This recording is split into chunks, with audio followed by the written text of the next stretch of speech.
Hello friends, রান্না বান্না with আড্ডা চ্যানেলে আপনাদের সকলকে স্বাগত। আজকের একটু মেঘলা মেঘলা ওয়েদার, সারা দিন ছিল। তো সন্ধ্যের পর থেকে বেশ ভালোই ঠান্ডা পড়েছে, আর ওয়েদারটাও খুব মেঘলা মেঘলা হয়ে আছে। তো শীতের এই রাতে হঠাৎই আমার খুব ইচ্ছে হলো কষা মাংস আর লুচি খাবো। তো যেমন ভাবা তেমন কাজ, আজকের তাই আমাদের রেসিপি হবে চিকেন কষা আর লুচি। রান্না বসানোর আগে একটু বাইরে ঘোরাঘুরি করছি, আর আমার সাথে আমার বাড়ির পাহারাদাররাও ঘুরঘুর করছে, দেখতেই পাচ্ছেন। আর ওই যে দূর থেকে ডাক দিচ্ছে আমাকে চিকু। এতক্ষণ চিকুর মাথায় হাত বোলাচ্ছিলাম, ওর মাথায় আরও হাত বোলাতে হবে, সেই জন্য ওরকমভাবে ডাকছে। যাই হোক, শীতের রাতে লুচি আর কষা মাংস খেতে কাদের কাদের ভালো লাগে আমাকে একটু জানাবেন কমেন্ট করে। তো চলুন এবার রান্নাঘরের দিকে যাওয়া হোক। আজকের আমার রেসিপি চিকেন কষা। ভালোভাবে হাতটা ধুয়ে আমি রান্নাঘরে চলে এসেছি।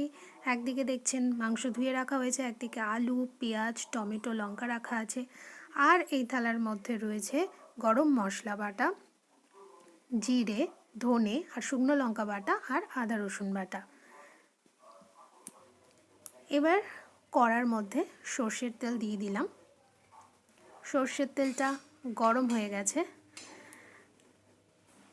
গরম হয়ে যাওয়া মাত্রই এই তেলের মধ্যে টুকরো করে বেশ বড় বড় করে কেটে রাখা আলুগুলো দিয়ে দেওয়া হলো। আলুর মধ্যে এবার নুন আর একটু হলুদ দিয়ে দিলাম। ভালোভাবে এবার আলুগুলো আমি ভেজে নেব। আলুগুলো ভালোভাবে ভাজা হয়ে গেছে, এবার আমি আলুগুলো তুলে নিচ্ছি।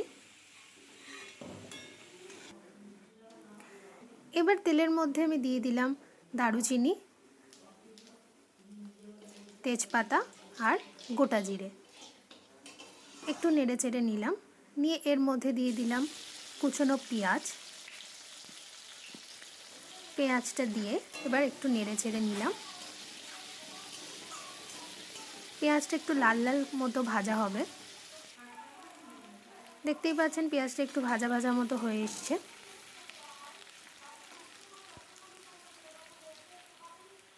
এবার আদা রসুন বাটাটা আমি পেঁয়াজের মধ্যে দিয়ে দিলাম।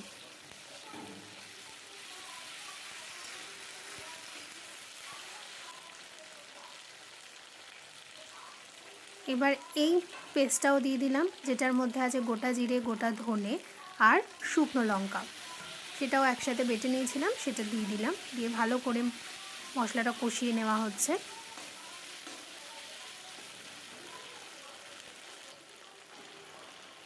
এবার এর মধ্যে দিয়ে দিলাম মাংস।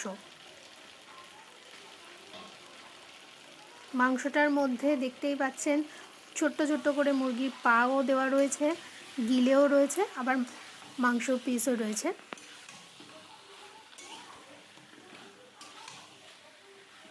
ভালো করে নেড়ে চেড়ে নেওয়া হচ্ছে।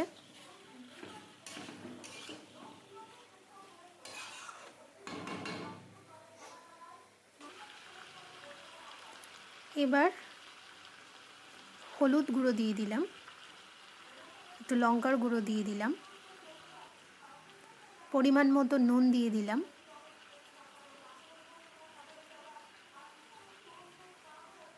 একটু নিজের স্বাদ অনুযায়ী একটু চিনি দিয়ে দিলাম, টমেটো কুচি দিয়ে দিলাম, আর দিয়ে দিচ্ছি কাশ্মীরি লঙ্কার গুঁড়ো। এবারে দিয়ে দিলাম গরম মশলা বাটা। গরম মশলা বাটা দিয়ে বেশ মাংসটা কষলে কিন্তু খুব ভালো টেস্ট হয়। ভালো করে কষিয়ে নেওয়া হচ্ছে। এবার একটু চাপা দিয়ে দিলাম। কিছুক্ষণ পর ঢাকনাটা খুলে নিলাম।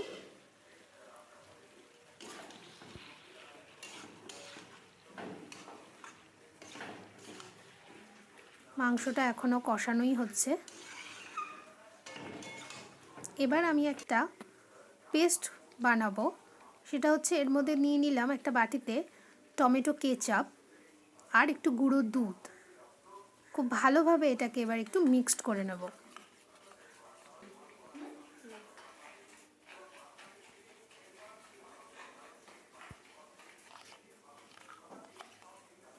এই যে এরকম একটা দেখতে এসছে। এবার এটা আমি কষা মাংসর মধ্যে দিয়ে দেব। ভেজে রাখা আলুগুলোও দিয়ে দিলাম।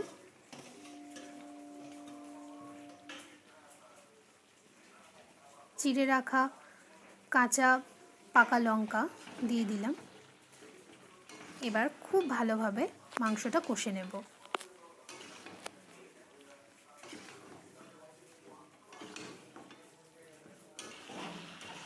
দেখতেই পাচ্ছেন কষা কষা প্রায় হয়েই এসছে। এবার একটু মশলা ধোয়া যে বাটিতে জল ছিল সেই জলটা আমি এখানে ব্যবহার করব। খুব বেশি জল দেব না, এরকমই জল দেব। এবার আমি ঢাকা দিয়ে দেব। মাংসটা চাপিয়ে দিয়ে আমি ছাদে চলে আসলাম। শুনতেই পাচ্ছেন নিশ্চয়ই বৃষ্টির আওয়াজ। তো হঠাৎই দেখছি বৃষ্টিটা শুরু হয়ে গেছে। তো এরকম দিনে এবার মনে হচ্ছে আমার রেসিপিটা পারফেক্ট। লুচি আর কষা মাংস, মাঝে মাঝে আবার তার মধ্যে ম্যাগির ঝলকানিও দিচ্ছে।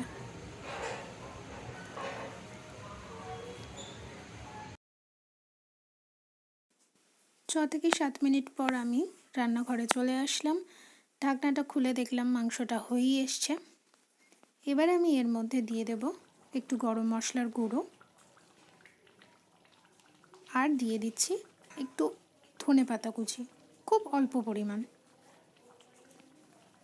মাংসটা হয়েই গেছে, দেখতেই পাচ্ছেন মাংসটা পুরো রেডি।